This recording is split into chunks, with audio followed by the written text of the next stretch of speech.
प्रिय मित्रों, सादर वंदे। दोस्तों, बहुत ही इम्पोर्टेंट बात मैं आप लोगों को बताना चाहता हूँ। देखिए, इस देश में मेरे जैसे न जाने कितने लोग आए, लाखों लोग, करोड़ों लोग आए होंगे, चिल्ला चिल्ला करके कहते रहे कि ऐसे करो, वैसे करो, देश हित के लिए ये करो। लेकिन हम लोगों की एक बहुत बड़ी प्रॉब्लम है कि जब तक हमें ठोकर नहीं लगती तब तक हम किसी बात को अमल नहीं करते। आज का दौर कैसा है दोस्तों? हर व्यक्ति, हर सरकार, हर कंपनी एक ही समस्या बताती है कि भैया पैसा नहीं है। मित्रों, एक तो हमारी सबसे बड़ी गलतफहमी ये है कि हमारे देश की छवि बहुत बढ़िया है। मैं आपको बताना चाहता हूँ कि एकमात्र नेपाल ही एक ऐसा देश है जिसकी करेंसी हमारे देश से थोड़ी कम है। अदरवाइज तो आप जानते होंगे इसमें हमारी करेंसी कैसी है। दोस्तों, सॉल्यूशन किसी के पास भी नहीं है, यहाँ तक कि वित्त मंत्रालय के पास भी नहीं है। सरकारी कहती हैं कि देश की जनसंख्या ज़्यादा है, बेरोजगारी बहुत है, युवाओं के पास रोजगार नहीं है, जबकि ये बात 100% झूठ है। ऐसा कुछ भी नहीं है। अगर ऐसा होता तो चाइना हमसे आगे आता? नहीं ना। मैं अपने अनुभव से बताता हूँ आपको, बहुत ही इंपॉर्टेंट बात है, सुनिएगा। सबसे पहले तो इस देश में अपॉर्चुनिटी की पहचान करने की क्षमता 95% लोगों में नहीं है। यह 95% लोग भेड़ चाल का एक हिस्सा हैं। 5% में से 3% लोग आधे रास्ते में दम तोड़ देते हैं, यानी कि उनका हौसला खो जाता है। 1% 99 पर नर्वस 99 होकर के आउट हो जाते हैं। मतलब 100 में से एक व्यक्ति की सफल होने की उम्मीद रहती है। ये हमारे देश की सफलता का रेशियो है। जहां मैंने 95% को भेड़चाल का हिस्सा बताया, उनमें से 65% तो सरकारी नौकरी के पीछे पड़े रहते हैं। अब उनको कौन समझाए कि भाई सफलता का रेशियो जो मैंने बताया कि 1% रहता है, और सफल कौन होते हैं? जिनमें हौसला होता है, जो लास्ट टाइम तक वो हौसला को बरकरार रखते हैं, ऐसे लोग सफल होते हैं। अब बचे 35%, उनमें से भी 20% 5-5 साल के लिए बेरोजगार हो जाते हैं। आप पार्टी कार्यकर्ताओं को देख लीजिए, बेरोजगार है। कोई उनको बोलता है भैया ट्रांसफ़र करवा दो, ट्रांसफ़र में भी वो किस तरह से करते हैं, किसी की अप्रोच होती है तो उसमें भी गलत तरीके से वो पैसा ले करके इस तरह से काम करते हैं। सभी पार्टियों करते हैं, इसमें कोई बड़ी बात नहीं। वो 5 साल के लिए ही उनको रोजगार मिलता है इस तरह का, कभी कोई आ जाए तो, अदरवाइज वो भी बेरोजगार की श्रेणी में आती है। बच्चे 15% में से वो टांग खिंचाई करने वाले, और हाँ, जाने माने इतिहासकार होते हैं वो लोग। कैसे? वो बता देंगे आपको कि फलाने की शादी में क्या बना था और वहाँ पे क्या हुआ था, बारात में कौन था, कैसे डांस किया था, क्या नहीं था, सारी चीज़ें आपको बता देंगे। अगर ये भी बता देंगे कि फला आदमी मरा था तो कितने लोग उसमें प्रोग्राम में आए थे, दाग संस्कार में कितने लोग आए थे, ज़्यादा नहीं आए थे, कम आए थे, उसमें वजन कितना था। मतलब पुरानी बातों को खोदते रहेंगे। वो इस तरह से काम करते हैं, अपना टाइम पास कर रहे हैं। ये दुर्दशा हो रही है मेरे देश की, ये बहुत ही शोचनीय है। दोस्तों, आपको जागना पड़ेगा। अकेले नरेंद्र मोदी जी कुछ नहीं कर सकते।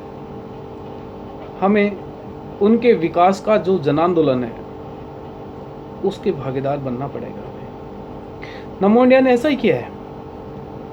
नमो इंडिया ने क्या किया? हमारी सोच ये है, हम ये सोचते हैं कि आज चाइना के युवाओं ने क्या किया, प्रोडक्शन किया, शुरू किया अपना, और पूरे विश्व को बाजार बना डाला।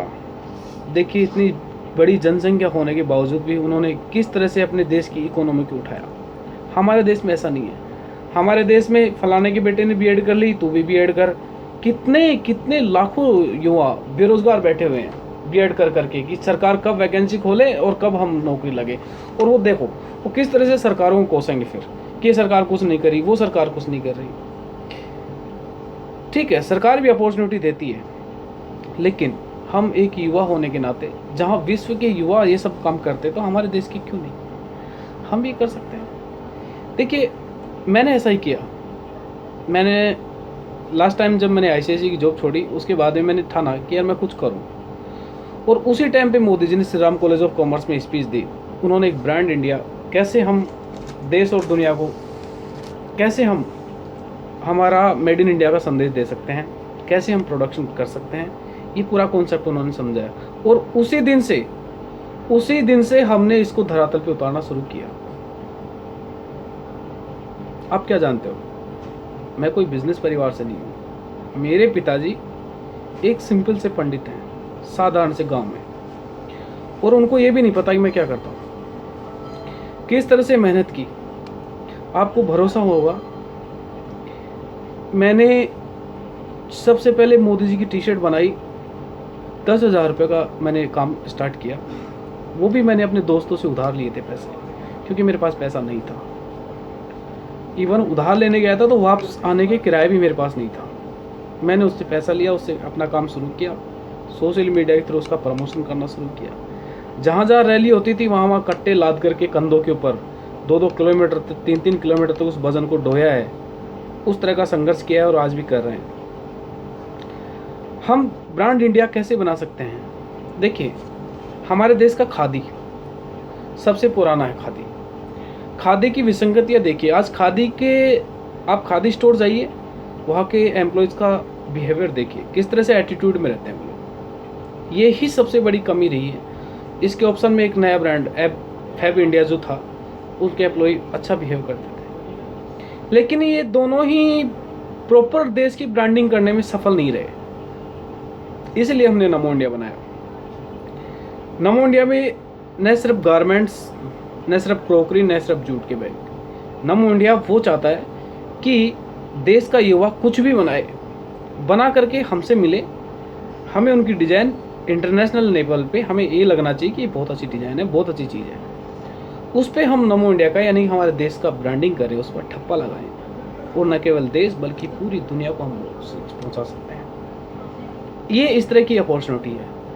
अब हम सुबह से शाम तक सोशल मीडिया पे लगे रहते हैं, चैटिंग ये सब नहीं, मत करिए। अब वो वक्त नहीं रहा, अब टाइम है हमारा आगे बढ़ने का। देखिए हमारे देश को आज़ाद हुए आज 65 से 67 साल हो गए हैं, लेकिन आज भी हम छोटे छोटे देशों से बहुत पीछे हैं। मैं एक बार थाईलैंड गया, वहाँ पे मैंने देखा वहाँ के लोगों में प्रोफेशनलिज्म है। वो कैसे अपने काम को जज्बा और फन की तरह करते हैं। मलेशिया में भी सेम ये हाल थी, जागरूक हैं वहाँ के लोग। मलेशिया में एक चॉकलेट हाउस है, वहाँ पे मैं गया तो मैंने कहा मैं मेड इन इंडिया में बिलीव करता हूँ और हमारे वहाँ देश में भी चॉकलेट तो मिलती है कैडबरी।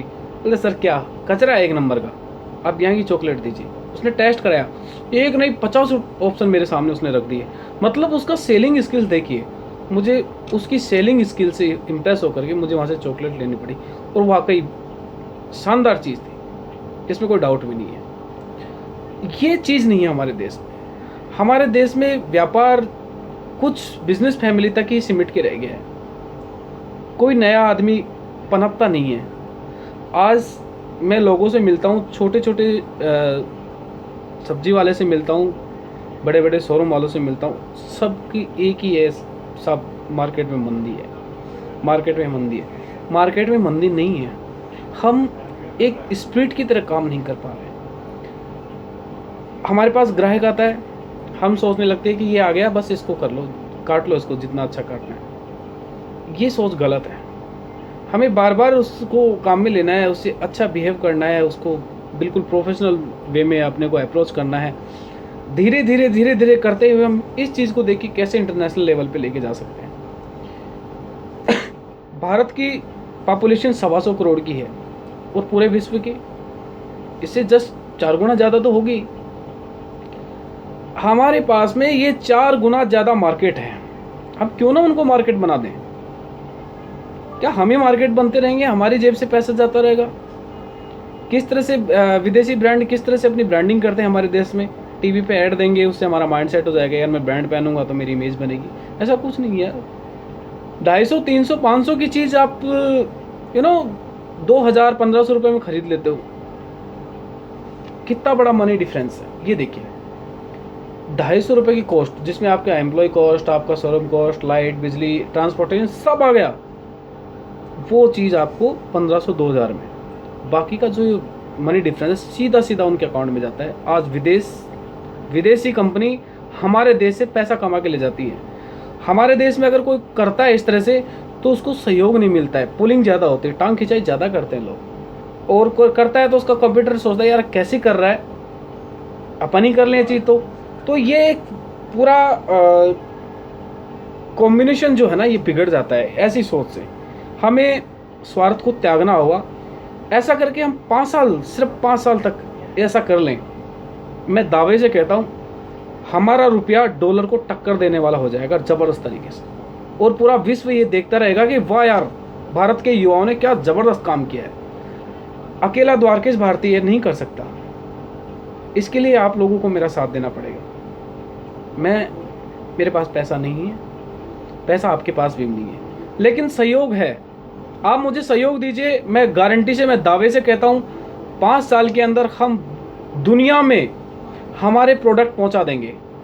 ये साहस, ये हिम्मत है मुझ में। आप लोग साथ तो दीजिए।